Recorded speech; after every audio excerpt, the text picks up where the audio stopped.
자, 파닉스라고 들어본 적 있으세요? 이것이 무슨 정답이라고 말하는 분도 있고요.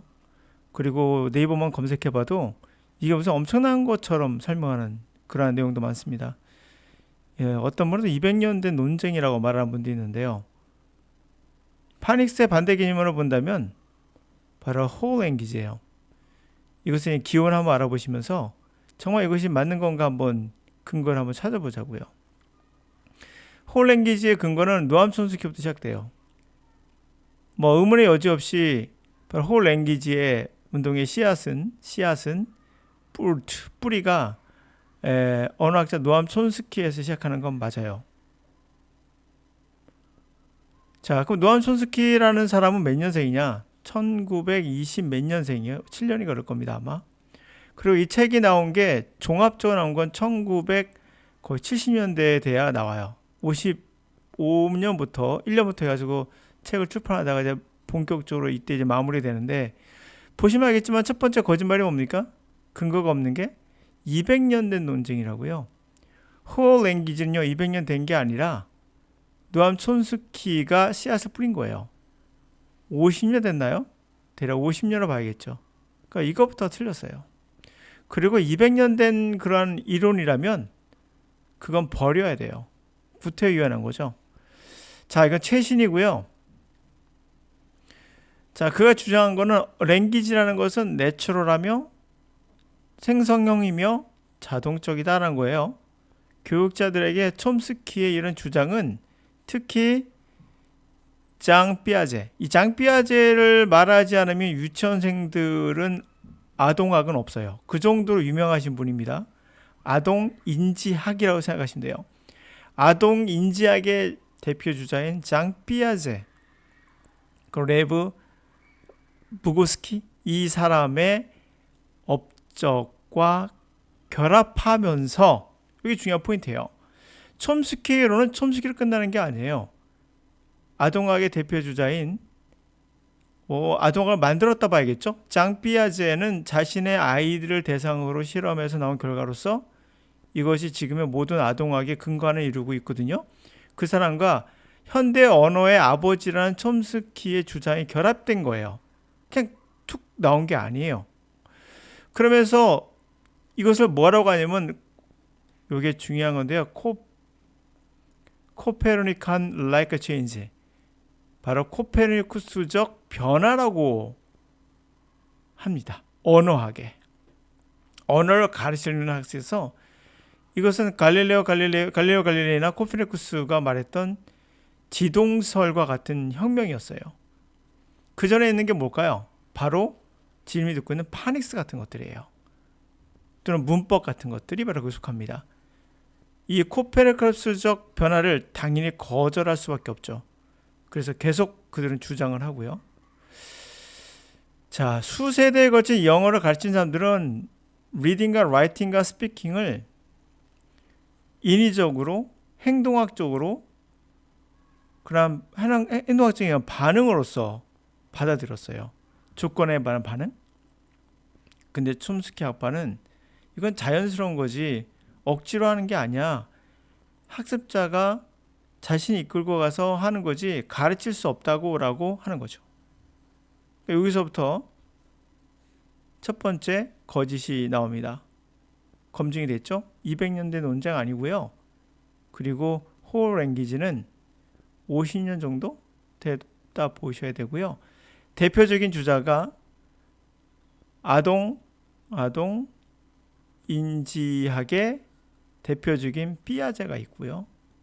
그 다음에 현대 언어의 아버지라는 촘스키가 대표되고 있는 이론이에요. 그러면 파닉스가 정답일 가능성은 희박해지죠. 저는 200년 됐다는 얘기 듣고 나서 관심도 없으니까 야 이런 거라면 버려야죠. 200년이면 너무 오래된 거 아닙니까? 자, 그리고요. 첫 번째는 그거부터 정리하시고요. 두 번째로 가볼게요. 그러면 이것은 Language Art Journal에서 뽑아온 겁니다. 두 번째, Multicultural Motherhood라는 그러한 사이트에서 뽑아온 건데요. 이분의 경험담을 좀 들어보세요. 내가 first 최초로 알게 된 건 인지하게 된 거죠. 그 파닉스의 문제를 알게 됐어요. 내 첫째 딸이겠죠. 첫째 딸이 이 방법을 학교에서 배웠다는 거예요. 자, 중략합니다. 많이 기니까. 근데 그녀가 자꾸 every single letter, 모든 single letter, 문자들을 소리를 낸다는 거예요. blending it together. 이게 섞이기 전에 하나하나 소리를 낸다는 거예요. 이러한 전략은 그녀가 한동안 계속됐거든요. 내 두 번째 딸이 얘는 파닉스를 이용해서 독해를 배우지 않았거든요. 이보다 더 오래 이런 형상이 갔다는 거예요. 이게 첫 번째 문제를 인식한 거였고요. 이분은 언어학자이면서도 자신의 자식을 키우는 학부모입니다. 자, 모든 아이들이요, 파닉스 접근법으로 배울 수는 없어요. 2014년도에 컴턴이란 분은 어떻게 추산했냐면 대략 15%의 아이들이 파닉스로 고통을 겪고 있다는 겁니다. 이에 덧붙여서 굉장히 많은 수의 아이들이 세컨드리 스쿨에 들어갈 때 굉장히 낮은 능력을, 독해 능력을 갖고 있다는 거예요. 리터러시, 읽고 쓰는 능력입니다. 굉장히 낮다는 거죠. 파닉스로 배우는 애들이. 이것은 용납이 되지 않는다는 거죠. 뭔가 모르겠으나 뭔가 클리어리 명확하게 그 시스템에는 문제가 있는 거예요. 뭔가 맞지 않는 게 있는 겁니다. 아이들은 지금 failed, 실패하고 있어요. 어렸을 때는 티가 잘 안 날 수 있으나 가면 갈수록 떨어진다는 겁니다. 어떤 분들은 뭐 확실하게 자리를 잡았다, 뭐 어떤 것은 뭐 자리가 확실하다 얘기하는데 그 이야기도 나와요. 보시죠.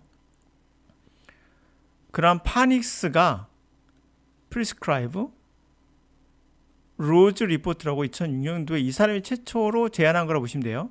로즈 리포트로 나온 이 파닉스에도 불구하고 실제로 많은 증거가 없어요. 이 리딩 스킴 전략을 서포트 해주는 게 그 리포트 자체에도 없어요. 로즈 리포트에서 로즈가 진술한 건 자신이 발견한 것이 불확실함에도 불구하고 파닉스는 최고의 접근법이다. 대다수의 아이들에게 라고 말한 것 말고는 없다는 거예요. 그럼 로즈 리포트의 주요 증거라는 것은, 자, 로즈 리포트의 주요 증거, 이것의 증거가 누가 수행한 거죠? 존슨 왓슨이란 스코틀랜드에 있는 그분이 수행한 연구에서 나와요. 2005년도에 흥미로운 것은 이 연구에도 불구하고 이 파닉스는 스코틀랜드 필수 과정이 아니에요. 영어를 가르칠 때 파닉스가 필수가 아닌 거예요. 스코틀랜드 나온데도. 첫 번째, 두 번째, 세 번째 가볼까요? 그럼 로즈 리포트 이래로 많은 연구가 수행됐어요. 어드밴티지를 주고자 했던 거죠. 그 학습에, 파닉스를 통해서 학습하는 것에, 리딩 학습에 뭔가 어드밴티지 쪽으로 연구가 되었어요. 그 결과는요, 호의적이었지만 이게 중요한 포인트죠. You truly into a lot of research paper. 많은 연구 논문들을 진짜 조사해 보면 여러분들 문제를 볼 수가 있어요. 어떻게 그 결과가 도출됐는지. 그 논문은 그들은 이 파닉스를 하나의 특정한 접근법과 비교해서 한 것 같지 않다는 거예요. 이것저것 섞어서 여러 가지 접근법을 비교해 봤다는 거죠. 만약에 당신이 접근법 사이에 구별하지 않는다면 확실히 어떤 것이 베스트인지를 골라낼 수는 없는 거예요. 제프리란 분은 브리스톨 대학에 있는 분인데요. 이분이 진술하기를 2019년 블로그에 There really little low empirical evidence. 거의 아예 증거가 없다. 실험적 증거가 없다. 그 결론을 뒷받침할. 그 파닉스가 최고의 프랙티스라는 이러한 주장이, 최고라는 주장이 반복해서 수천 번 문헌에 나온다는 사실이 그것을 그렇게 만들어주진 않는다. 다시 말하면 그렇다고 해서 그것이 증명된 건 아니라는 얘기죠. 최고라는 것은 아니다. somewhat, 다소 이건 스캔들이다. 그 리서치 연구가 끊임없이 일괄적으로 문헌에서 잘못 사용되고 있다는 거. 이건 너무나 스캔들이다. 웃긴다는 얘기죠, 한마디로. 자, 이 연구가 끊임없이 문헌에서, 여기저기 문헌에서 반복해서 misrepresented, 계속 잘못 설명해 주고 있다는 거죠. 이런 것을 보시면 문제가 있다는 걸 알 수가 있잖아요. 그럼 노암 촌스키 이야기를 해볼까요? 그럼 노암 촌스키는 그런 파닉스를 어떻게 볼까요? 누구는 노암 촌스키는 이것을 말하지 않았다 하지만 이미 말했어요. 스트럭처리즘, 이게 파닉스예요. 구조학이거든요. 구조주의와 행동주의는 이분이 이렇게 말합니다. In my view, regression of structuralism and behaviorism. 리그레션입니다. 리그레션이에요. 리세션이 아니라 스트럭처리즘과 비헤이비어리즘은 퇴보예요. 과거로 가는 겁니다. 다시 말하면 정리 끝났죠? 정리해 볼게요. 어떤 분이 파닉스가 이게 바로 정답이라고 얘기하길래 제가 그렇다면 아니란 거 말씀드릴게요. 아닙니다. 200년 되지도 않았어요. 호어 랭귀지는 대략 50년에서 많아봐야 70년밖에 되지 않았어요. 그리고 노암 촌스키의 방법은 단지 그 사람의 방법으로 만든 것이 아니라 세계적인 아동 인지학의 대표적인 삐아제와 함께 결합해서 나온 거라 보시면 되고요. 코페르니쿠스적 변화입니다. 그냥 단순하게 하나 이론이라 보기에는 아직까지 이걸 뒤집을 만한 근거는 없어요. 그리고 계속 반복적으로 말씀드리지만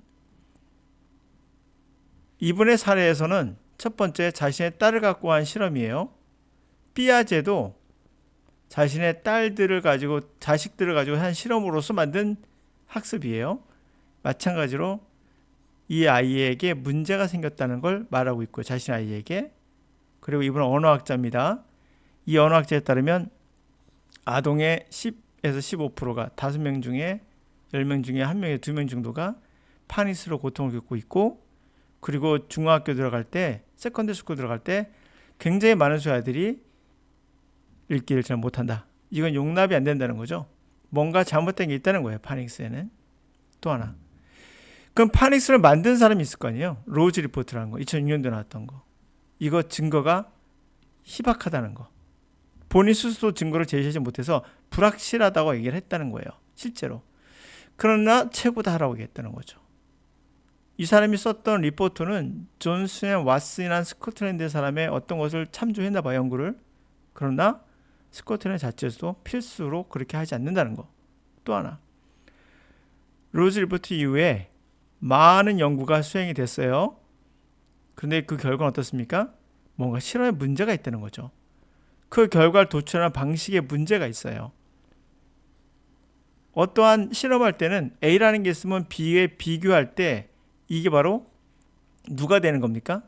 우리가 말하는 비교 대상, 실험의 어떤 비교군이죠. 비교군. 근데 비교군이 오염이 돼버리면 이 결과도 오염돼요. 그러니까 비교군이 오염됐다는 겁니다. 그러다 보니 문제가 생기는 거죠. 그래서 확실하게 워크아웃을 할 수 없는 거예요. 어떤 게 최고지라는 것을 연구에서 끄집어낼 수 없습니다. 또 하나는 브리스톨 대학의 이 교수는 이거는 스캔들이라는 거죠. 저는 다른 사람 모르겠어요. 중요한 포인트는 이렇게 남의 자료만 갖고 전 얘기하는 거 싫어합니다. 제가 노암 촌스키를 알게 된 것도 제가 학생들을 가르친 지 거의 30년이거든요. 가르치면서 놀라운 것을 알게 됐고 이거의 근거 자료를 찾고자 뒤지다 보니 이분을 알게 된 거예요. 제 학생들에서 짱 삐아제가 자신의 자식을 갖고 연구했다면 저는 제 학생들을 갖고 연구했고 그 결과는 동일하게 노암 촘스키가 맞다는 쪽으로 흘러갈 수밖에 없는 게 아이들이 문법을 몰라도 더 잘 해석한다는 겁니다. 그것만 보더라도 이분의 유니버설 그래머는 맞다고 말할 수밖에 없어요. 그것 말고 설명할 방법이 없습니다. 이 코페르니쿠스적 방법을 자꾸 거부하니 노암 촘스키는 화가 나서 이런 말을 한 거예요. 실제 내용은 이 구조주의는 태보다. 근데 왜 태보냐? 지동설을 믿지 않았던 그 당시의 사람들과 동일한 것이다 라는 거예요. 그러므로 여러분들에게 파니스가 정답이란 말엔 동의할 수가 없죠. 오늘 여기까지.